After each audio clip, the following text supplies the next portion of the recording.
Una sa lahat,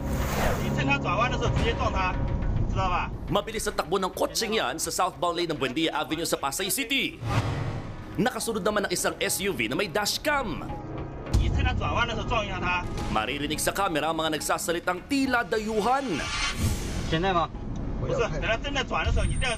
Sa katabing lane, may dumaan pang nakamotorsiklong pulis. Maya-maya, biglang sumalpok ang SUV sa kotse.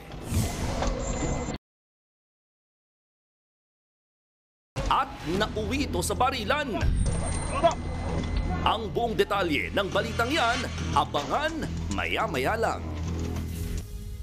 Magandang hapon, Pilipinas. Kasama ang buong pwersa ng News 5. Ito ang Frontline Pilipinas Weekend. Barkong ipapalit sa BRP Teresa Magbanwa para magbantay sa Escoda Shoal, naglayag na.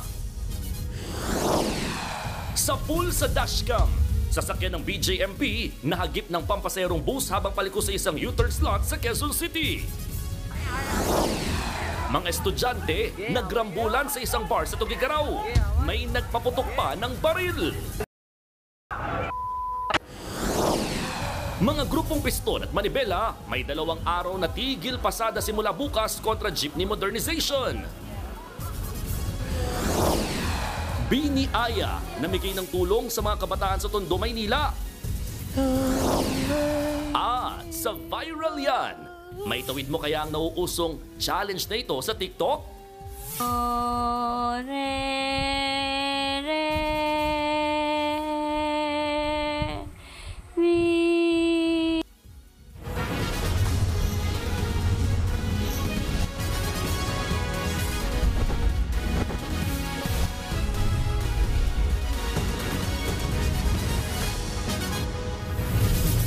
Nauwi sa barilan ang banggaan ng 2 sasakyan sa Pasay City. Tumakas ang ilan sa mga sangkot na nagnakaw pa ng e-bike. Kalaunan, naaresto ang 3 suspect, kabilang ang 2 Chinese. Nasa frontline ng balitang yan si Carrie Caton. Alas 3 ng madaling araw kahapon nang makunan sa dashcam ng SUV ang mabilis na pagtakbo nito sa Rojas Boulevard sa Pasay City. Nasa unahan nito ang isa pang kotse na nakasignal light para lumiko. Pagdating sa intersection sa Hilpuyat Avenue, nagkagit-gitan ang 2 kotse. Bumaba ang driver ng kotse, pero umalis agad nang biglang nagpaputok ng baril ang mga sakay ng isa pang kotse. Ayon sa isang nakakita, nagkumprontahan pa ang mga sakay ng mga nagbanggaang sasakyan hanggang sa mauwi sa barilan. Binanggaan niya yung likod. Tapos hanggang dito, yung bumaba yung 2, pero baril yung nasa likod. Maraming beses na napaputok sila. Nagulat kami sa nangyari lahat. Bigla na lang karoon ng ganyan, putukan. Agad daw nagsitakas ang mga sospek na nang agaw pa raw ng e-bike, isang tama sa gilid ng bintana ang tinamo ng kotse, samantalang may tama naman sa windshield na nakita sa SUV. Natagpuan ng mga pulis ang isang airsoft gun at 2 patalim sa mga sasakyan. Nakita rin ang iba't ibang mga plaka. Sa follow-up ng mga pulis, nahuli ang 3 sospek sa Parañaque City. Kabilang daw dyan ang 2 Chinese at 1 Pilipino. Ayon sa Pasay Police, lumalabas na road rage ang pinagmulan ng insidente. Road rage yung kasi tatama ka ng bala doon sa sasakyan. Nasa gilid, tumakbo itong yung mga tao doon sa BMW at hinabol ng ating pulis. Ganon din yung doon sa kabilang sasakyan. Na-aresto rin natin yung tao doon sa Honda. Kasalukuyang nasa kustodiya ng Pasay Police ang mga sangkot sa barilan. Inaalam pa kung lisensyado ba ang nakumpiskang baril at kung bakit may dalang maraming plaka ang sasakyan. Nagbabalita mula sa Frontline, Carrie Cator, News 5. Sa ibang balita, nagpadala na ng bagong barko ang Pilipinas para magbantay sa Escoda Shoal sa West Philippine Sea. Kapalit yan ng BRP Teresa Magbanwa na kailangang kumpunuhin matapos banggain ng Chinese Coast Guard. Nasa frontline ng balitang yan, si Gio Robles. Nakapaglayag na ang bagong barko ng Pilipinas na magbabantay sa Escoda Shoal sa West Philippine Sea. Kinumpirma yan ng National Maritime Council halos isang linggo matapos bumaklas ang BRP Teresa Magbanwa. Isa sa ilalim kasi ito sa repair works at pagpapahingahin ng mga crew. Tumanggi muna ang NMC na magbigay ng detalye sa bagong barko. Ayon kay spokesperson Alex Lopez, bahagi ito ng bagong estratehiya ng gobyerno. Hindi ko nasasabihin kung ito ay isang coastal vessel o ito ay Philippine Navy vessel. But ang pinaka-importante dito, again, agam-agam ng ating mga kababayan, bakit walang kapalit? Meron tayong kapalit. Bilang tugon naman sa kakulangan ng mga barko ng Pilipinas, suportado ni Lopez ang panukala ni Senator Francis Tolentino na umarkila muna ng mga barko sa ibang bansa. Anya, makabubuti ito pero aminado siyang hindi ito magiging madali. At sana siguro ma-consider ng ating mga otoridad at pag-aralan mabuti kasi hindi rin ganun kadali. Ilan ba ang kailangan natin ng barko? Anong mga uri ng mga barko ang dapat natin i-list? No? Meron ba tayong pera para mag-list?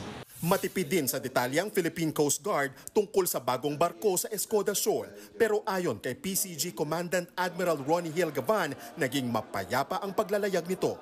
Wala namang report na may mga adverse situations on the ground. Kanina, pinangunahan ni Gavan ang selebrasyon ng National Maritime Week at National Seafarers Day sa Maynila. Binigyang pugay ang mga marino na nasawi o napaulat na nawawala habang naka-duty. Nag-alay ng dasal at bulaklak ang ilan sa mga kaanak ng mga marino. Ang asawa ni Angela, inatake sa puso sa pinagtatrabahuhang barko sa Malaysia. Nasawi ang kanyang mister 3 araw matapos ang kaarawan nito. Ang hirap nanggapin. Pili ko sa sarili ko na kamubuon na ako pero di pala talaga mahirap. Pero kakayanin para sa kanyang 2 anak. Nagbabalita mula sa Frontline, Gio Robles, News 5. Bukas na ililipat sa Pasig City Jail Female Dormitory si dating Bamban Tarlac Mayor Alice Guo ayon sa PNP. Kailangan pa kasing ibalik sa korte sa Pasig ang arrest warrant para sa kasong qualified trafficking kaugnay ng illegal na pogo. Hindi pa yan magawa dahil sarado ang korte kapag weekend. Hindi rin natapos ang medical exam ni Guo kaya hindi natuloy ang paglipat sa kanya noong Biyernes mula sa PNP Custodial Center. Walang piyansa ang qualified trafficking. Kaya ayon kay Senator Risa Hontiveros, hindi magagamit ni Guo ang kanya umanong pogo money para takasan ang batas. Nakatakdang magpulong ngayong linggo ang CIDG at PAGCOR para ipagpatuloy ang investigasyon sa kung sino ang dating hepe ng PNP na iniuugnay kay Alice Guo. Kaugnay ito sa naging pahayag ni PAGCOR Senior Vice President Raul Villanueva na isang former PNP chief ang nasa payroll ng mga pogo. Bukod sa payola, tinulungan din daw ng dating pulis ang alkalde na tumakas nitong Hulyo. Kaya naman para matuldukan ng mga haka-haka, inatasan ng CIDG na imbestigahan ang issue. 24 na pangalan ang tinitingnan ngayon ng mga pulis. Tiniyak naman ng CIDG na magiging transparent sila sa investigasyon anuman ang maging resulta nito.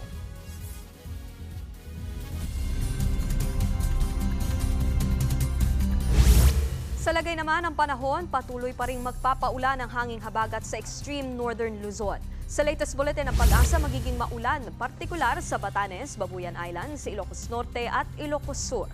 Makararanas din ng kalat-kalat na pag-ulan sa Eastern Visayas, Caraga at Davao Region, bunsod ng easterlies o ang mainit na hangin nanggagaling sa Pacific Ocean. Magiging maaliwalas naman pero may tsansa pa rin ng pulupulong pag-ulan dito sa Metro Manila at sa nalalabing bahagi ng bansa. Aabot na sa 25 ang nasawi sa pananalasa ng mga bagyo at habagat ngayong buwan ayon sa NDRRMC. 13 naman ang sugatan habang 8 ang nawawala. Kabilang sa mga bagyong tumama sa bansa ang Ferdy, Hener, Helen at Igme. Aabot naman sa halos 400,000 o katumbas ng halos 1.5 milyon na tao ang apektado ng kalamidad. Ang ilan sa kanila kinailangan lumikas dahil sa baha at landslide. Pumalo naman sa mahigit 600 million pesos ang halaga ng pinsala sa agrikultura, habang mahigit 22 million pesos naman ang pinsala sa infrastruktura. Abiso sa mga kapatid natin dyan, 2 araw na transport strike ang sasalubong sa inyo simula bukas. At ayon sa grupong Piston, handa silang magprotesta ng paulit-ulit hanggat hindi pinagbibigyan ng gobyerno ang kanilang hiling. Nasa frontline na balitang yan si Rainiel Pawi. Dinideklara natin ang 2 araw na tigil pasada transport strike simula sa Lunes. Tuloy-tuloy na ang tigil pasada ng transport groups na Manibela at Piston bukas. Alas 5 pa lang ng umaga, lalarga na ang kanilang protesta.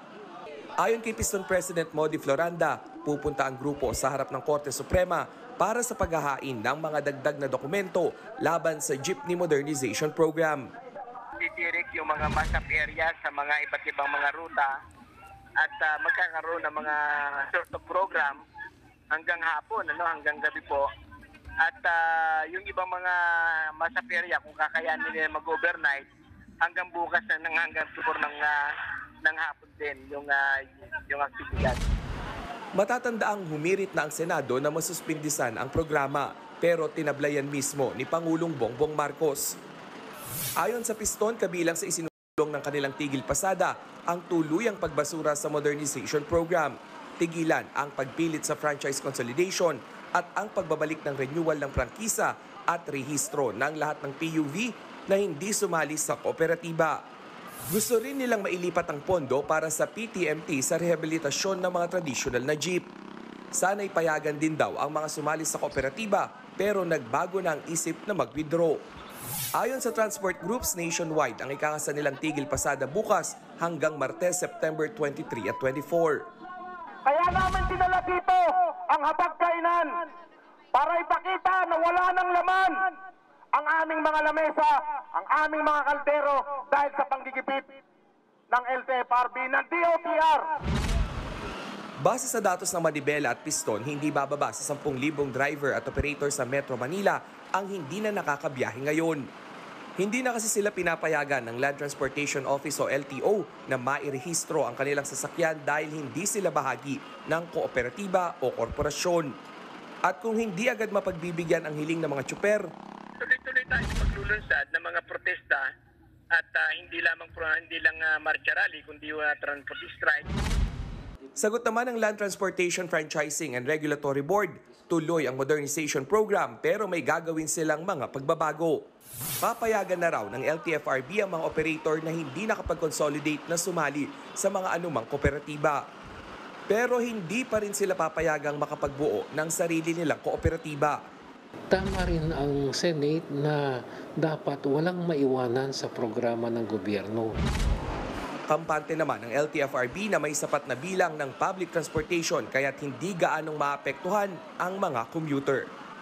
Nagbabalita mula sa Frontline, Rainiel Pawid, News 5. Pansamantala namang isasara ang ilang bahagi ng North Luzon Expressway o NLEX para sa road repair sa susunod na linggo. Kabilang ang balagtas sa northbound lane bago magtabang exit ramp.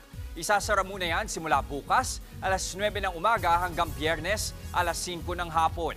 Isasaayos din ang bahagi ng Mapulang Lupa southbound lane sa Valenzuela bago mag-Harbor Link Interchange sa Martes, alas 8 ng gabi hanggang sa Biyernes, alas 5 ng umaga. Hindi rin muna madaraanan ang bahagi ng Torres-Bugalyon Bridge northbound lane sa Valenzuela simula sa Martes, alas 9 ng umaga hanggang Biyernes, alas 5 ng umaga. Pinapayuhan ng mga motoristang dumaan sa alternatibong ruta para iwas abala. Simula naman mamayang hating gabi, maniningil na ng toll sa Cavite Expressway o Cavitex. Sa abiso ng Cavitex, 36 pesos ang toll sa mga Class 1 vehicles na daraan sa Cavitex C5 Link Sukat Interchange. Habang 72 pesos naman para sa mga Class 2 vehicles at 108 pesos para sa Class 3 vehicles. 3 buwan ding walang bayad sa Cavitex C5 Link Sukat Interchange nang buksan ito sa mga motorista noong June 21. Susunod, sasakyan ng BJMP na salpok ng pampasaherong bus sa EDSA. Mga estudyante nagbugbugan sa isang bar sa Tuguegarao. At biniaya namigay ng ayuda sa mga kabataan sa Tondo. Lahat ng yan sa pagbabalik ng Frontline Pilipinas Weekend.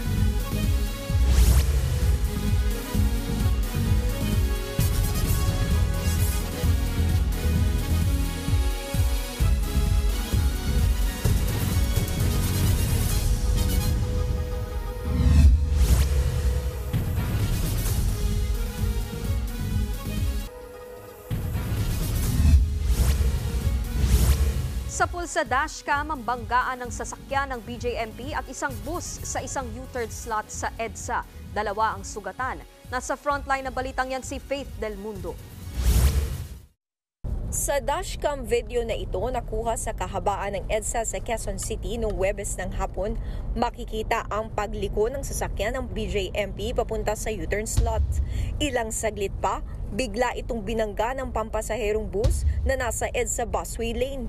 Kapansin-pansin namang naka-green ang traffic light sa busway lane bago mangyari ang banggaan. Ayon sa BJMP, pabalik na daw sana sa Valenzuela City Jail ang sasakyan nang nangyari ang insidente. Pabalik sila ng Valenzuela, nag-pick up sila ng supplies for the jail. Official trip po yun. According daw sa driver namin, tumigil yung katabi niyang bus. In-assume niya na tumigil na yung bus lane. Wala namang nasawi pero sugatan sa ulo ang driver ng BJMP transport vehicle habang nagkagalo sa paa ang kasamahan niya. Hindi naman umabot sa demandahan ng aksidente matapos magkasundo ang dalawang panig.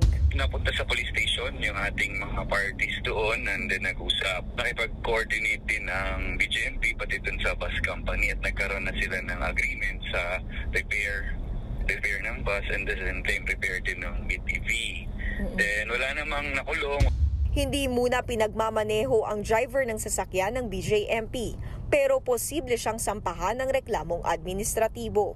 Nagbabalita mula sa Frontline, Faith Del Mundo, News 5. Isang pulis ang nagpaputok ng baril sa gitna ng rambulan ng mga estudyante sa Tuguegarao City sa Cagayan. Base sa investigasyon, dalawang grupo ng mga estudyante ang nagrambulan sa isang beer house kahapon. Nagpasaklolo ang isa sa nakirambol sa kanyang tiyuhin na pulis. Pagdating sa lugar, 3 beses na nag-warning shot ang pulis. Kusa namang isinuko ng pulis ang kanyang baril at nadampot din kalauna ng mga sangkot sa rambulan. Samantala, patay ang isang magsasaka matapos pagtatagain sa alang-alang Leyte. Ayon sa pulis o sa mga pulis, may personal na galit daw ang sospek sa biktima. Kalaunan, inaresto ang sospek at sinampahan na ng reklamong murder.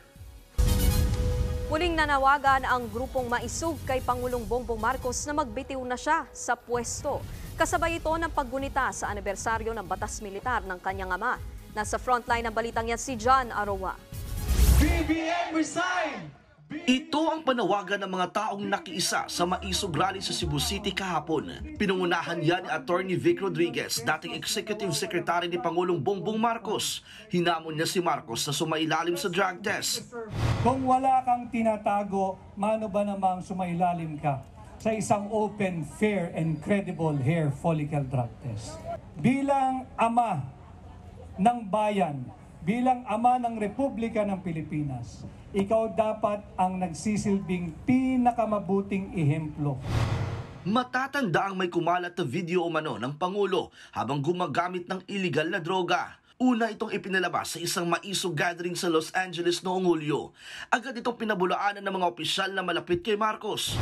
Nang matanong kung tatakbo siya bilang senador sa susunod na taon, sagot ni Rodriguez. I'm still in the process of completing my discernment and consulting many people. But I can hear them. Naririnig ko naman sa pag-ikot ko ng bansa. Kailangan na pag nagdesisyon tungkol sa bagay na yan, yung 101% sigurado dahil it entails commitment. Ang Maisog Rally ay kasabay ng obserbasyon ng ika-52 anibersaryo ng martial law. Mahigit 70,000 tao ang nagsabing biktima sila ng human rights violations. Hindi raw ito nalalayo sa kasulukuyang panggigipit sa mga mamamayan. We are somehow feeling the effects of the same kind of autocratic ruling, even though there has been no declaration yet of martial law. You need to listen to your people. You need to listen to your bosses. This is us here. Suportado ng grupong Maisog ang mga Duterte. Pero mismong si dating Pangulong Rodrigo Duterte ang nagsabing wala siyang nakikitang problema sa pamumuno ni Marcos Jr. Nagbabalita mula sa Frontline, John Aroa, News 5. Mahigit 1 milyong deboto ang dumalo sa pista ng Peña Francia sa Naga City, Camarines Sur. Isinakay sa pagoda ang imahe ng Peña Francia at ipinarada sa kahabaan ng Naga River kahapon. Ayon sa Naga City Government, pumalo sa 1.5 million ang bilang ng mga tao sa fluvial procession. Nalampasan nito ang nasa 1.3 million na taong dumalo sa pista noong nakaraang taon. Ipinagdiriwang ang pista ng Peña Francia sa Naga City tuwing ikatlong Sabado ng buwan ng Setyembre.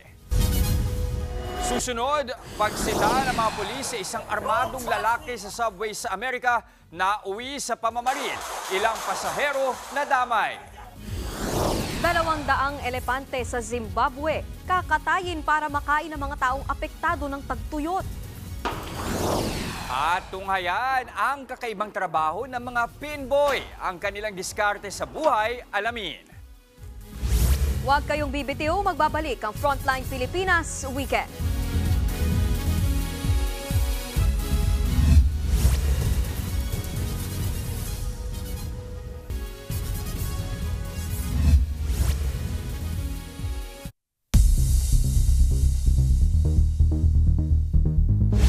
Sa pool sa bodycam ang pamamaril ng mga pulis sa isang lalaking sinita dahil sa pagdadala ng kutsilyo sa subway sa Amerika. Ang masaklap, 2 pasahero ang nadamay at nasugatan. Yan at iba pa sa Frontline News Abroad ni Rainiel Pawid. Nakunan sa CCTV ang pagpasok ng isang lalaki sa subway station sa Brooklyn sa New York sa Amerika. May hawak siyang maliit na kutsilyo. Hindi niya pinansin ang mga pulis na sumita sa kanya. Dito na siya hinabol hanggang sa platform ng istasyon. Pero nagmatigas ang lalaki. Maya-maya huminto ang tren at pumasok ang lalaki. Pumasok rin ang mga pulis at ginamitan ng taser ang lalaki. Pero nakatakbo pa palabas ng tren at hinabol niya ng kutsilyo ang isang pulis. Dito na pinagbabaril ng isa pang pulis ang sospek. Humandusay ang dugo ang sospek. Bukod sa kanya, sugatan din ang isang rumespondeng pulis at 2 pasahero. Isa sa kanila nagkaroon ng brain damage. Hawak na ng mga otoridad ang sospek. Umani naman ang batikos ang naging aksyon ng mga pulis. Sa India, sampul sa video ang pagkarurot ng isang rider sa gitna ng kalsada. Lumipat-lipat pa siya ng lane hanggang sa sumalpok siya sa kasalubong na kotse.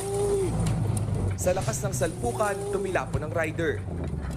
Sinubukan pa siyang respondihan ng kanyang mga kaibigan na nakamotor din pero binawian siya ng buhay. Lumalabas sa investigasyon na nasa maling linya ang kotse at mabilis din ang takbo nang mangyari ang insidente. Inaresto at kinasuhan ang driver pero pinakawalan din matapos makapagpiyansa. Habang sa Busan, South Korea, isang malaking sinkhole ang lumitaw sa gitna ng kalsada. Aabot sa 8 metro ang lalim ng sinkhole habang 10 metro naman ang lapad. Sa laki niyan, 2 truck na dumadaan ang nahulog at natrap sa ilalim. Wala namang nasawi pero pahirapan ang naging rescue operation dahil sa tuloy-tuloy na pag-ulan. Iniimbestigahan na ang dahilan ng paglitaw ng sinkhole. Nagbabalita mula sa Frontline, Rainiel Pawid, News 5. Mahigit 60 milyong tao ang nagugutom ngayon sa bansang Zimbabwe dahil sa matinding tagtuyot doon. Kaya para lang mapakain ang maraming pamilya, plano ngayon ng Zimbabwe government na katayin ng nasa 200 elepante. Ayon sa mga otoridad, libu-libong ektarya na kasi ng pananim ang nasira sa gitna ng El Nino. Ito na ang pinakamalalang tagtuyot mula pa raw noong 1968. Isa naman ang Zimbabwe sa may pinakamalaking populasyon ng elepante sa buong mundo.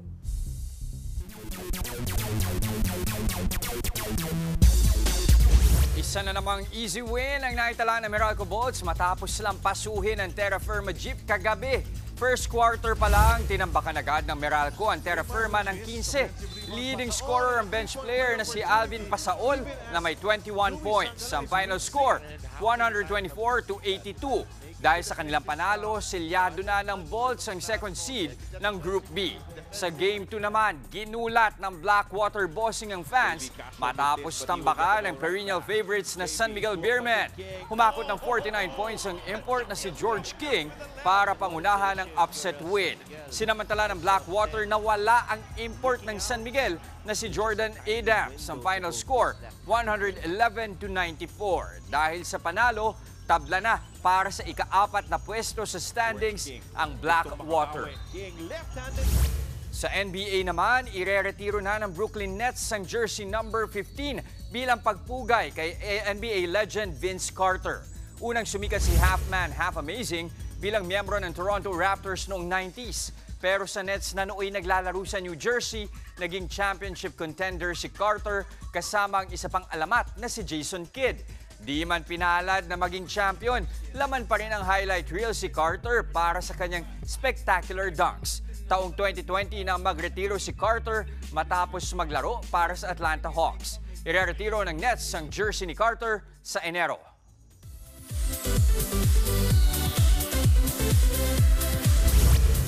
Bibida ang award-winning actress na si Jodie Santa Maria sa isang bagong horror film. Ibinahagi ni Jodie sa kanyang Instagram account ang trailer ng pelikula na pinamagatang Untold. Ito raw ang most twisted horror ng taon at may tagline na matakot ka sa sarili mo. Ang Untold, ang pang-apat na horror film ni Jodie, pero ito ang una niya kasama ang Regal Films. Hindi pa inaanunsyo kung kailan ipalalabas sa mga sinehan ang bagong pelikula. Hindi lang ganda at talento, kundi may puso rin. Yan ang hinangaan ng Blooms kay Beanie member Aya. Personal na bumisita kahapon si Aya sa isang barangay sa Tondo, Maynila. Isa-isang binigyan ni Beanie member ang mga kabataan ng mga regalo at food packs. Lubos naman ang pagpapasalamat ng mga bata kay Aya. Bukod dyan, game na game ding nakisayaw si Aya kasama ang mga bata ng Beanie's hit song, katulad ng Pantropiko.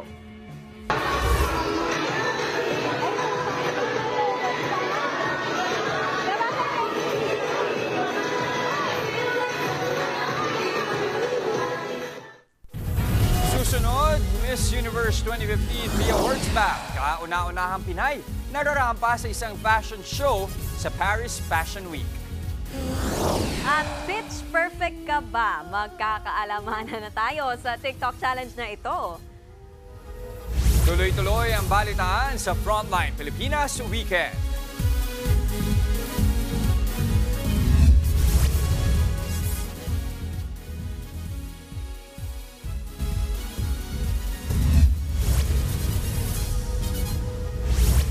May mga trabahong hindi pangkaraniwan sa modernong panahon, tulad ng pagiging pinboy. Ang kanilang kwento sa report ni Bea de Guzman. Sa bawat hagis ng bola, bagsak ng mga pin. Damang-dama ang saya ng mga manlalaro. Ito ang duckpin bowling, pero hindi tayo maglalaro ngayon. Aalamin natin ang kwento ng mga tinatawag na pinboys. Sila ang mga alistong nakapwesto sa likod ng mga bowling alley. Misyon nilang isaayos ang mga nakatumbang pin at mga gamit na bola. Si Steven, tubong Iligan City. Wala pa siyang isang buwan dito sa Manila, pero anya, edad 15 pa lamang, batak na siya sa ganitong hanap buhay. Nung niyaya ko ng kaibigan ko na mag-pinboy, sabi ko nga, okay ba yan? Hindi ba masama? Sabi niya sa akin, oh, hindi masama, basta sama ka lang sa akin. Maagang naulila si Steven. Kinailangan niyang tumayo sa sariling mga paa. At dahil na rin sa pagnanais na makatapos sa high school, isinabay niya ang pagpipinboy sa pag-aaral. Mag-pinboy ka sa hapon, tapos pag umaga, aral ka. Yan, may pagbaon ka pa, may pangbayad ka sa teacher. Para makapaglaro ng duckpin bowling, 60 pesos ang bayad dito. 3 bola ang ipinagtitira sa bawat frame. 10 beses naman itong inuulit sa bawat laro. Si Alexander, player pa mula sa Davao City. Sinubukan na rin niya ang pagpipinboy ng isang beses. Ang sakit ng dito ngayon. Ala ko nga, lalagnat din ako ngayon eh. Hindi naman, survive naman. Saludo ako sa mga pinboy ng mga batang yan. Ang kanilang manager naman na si Jeff, dati ring pinboy. Hindi lingid sa kanya ang hirap ng ganitong trabaho. Minsan na rin umano siyang nadisgrasya rito. Nang tanungin ko naman kung bakit pinipili nilang manatili sa manual na pagtatayo ng pins. Under the management, marami silang matutulungan ng mga kamukha ng pinboy o mga standby na mga walang trabaho. Kasi ito kasi pagpipinboy, ma'am, is pwede ka na makabuhay din ng pamilya kung talagang masipag ka. Naglalaro sa 350 hanggang 400 pesos ang kanilang kitaan sa araw-araw. Bilang pagkalinga na rin sa kanila, stay-in dito ang mga pinboy at libre rin ang kanilang araw-araw na pangkain. Yung mga pinboys natin, players din sila nitong duckpin bowling. So tayo muna ang totoka sa pagiging pinboy habang sila ay naglalaro. Ang bola, kailangan ibalik na natin. Kailangan alisto. Okay? Abay, hindi rin nagpapahuli sa galing ang pinboys natin. Anila, hindi lang basta hanap buhay ang pagpipinboy. Dito sila nakahanap ng saya at pag-asang bumangon sa araw-araw. Kung pangarap ko po, simple lang, matupad lang pangarap na simpleng buhay lang, ganyan, no? Ang kwento ng pinboys, patunay na sa bawat kompetisyon, sa laro man o sa buhay, kung ang pamamaraan ay marangal, maituturing na itong panalo. Bea de Guzman, News 5.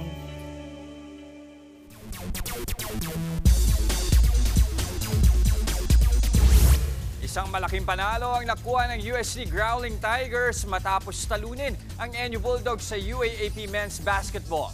Naging madikit ang laban hanggang sa dulo ng laro, pero clutch sa huling 2 minuto si Portsky Padrigao na ipinasok ang game-winning jumper at free throw. Ang final score, 67-64. Umakyat sa 3-1 ang record ng Tigers habang bumagsak sa 1-3 ang Bulldogs. Kasama ng Bulldogs sa baba ng standings ang Ateneo Blue Eagles. Pero nakuha na ng Ateneo ang una nilang panalo matapos malampasan ng Adamson Falcons. Pinangunahan ni Sean Tuano ang Eagles na nagtala ng 11 points. Ang final score, 60-51.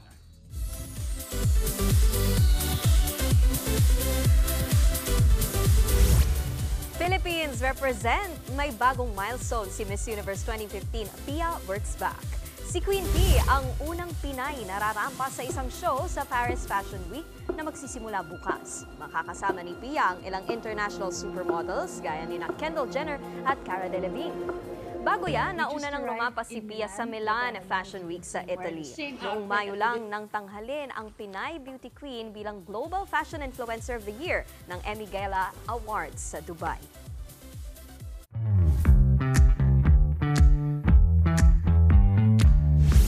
O Nikki, matanong nga kita, pitch perfect ka ba? Actually, kumakanta naman ako, partner. Ibabalik ko po pa sa'yo yung tanong. Huwag na. Sample na lang. Sample na lang, Nikki. Maya na lang. Mamaya na lang. Off-cam. Eto, kasi kung gusto nyo i-test ang inyong singing skills, pwede nyo pong subukan ang viral TikTok challenge na ito. Panoorin nga natin. Dore. May bago na namang kinaaliwan ng mga netizens sa TikTok. Pagalingan, mahit ang notes. Yun nga lang, si Mommy, do pa lang, hindi na makaalis. Isa pang ang try. Do, re, do. Hayaw talaga. Next na nga tayo. Do, re, re. Nice start. Tuloy mo lang, te. La.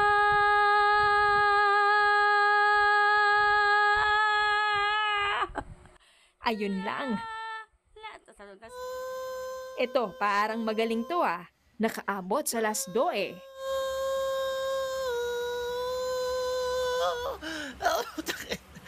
Wait lang, isa pa.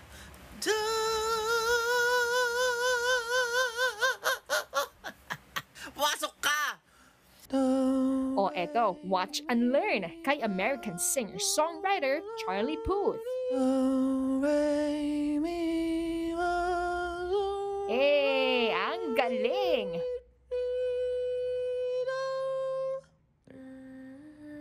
Pero ito mas swabe.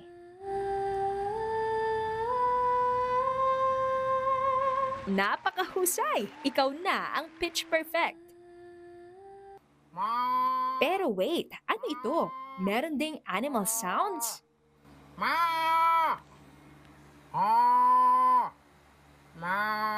Ano? Ayun. Meow, meow, meow, meow, meow, meow, meow.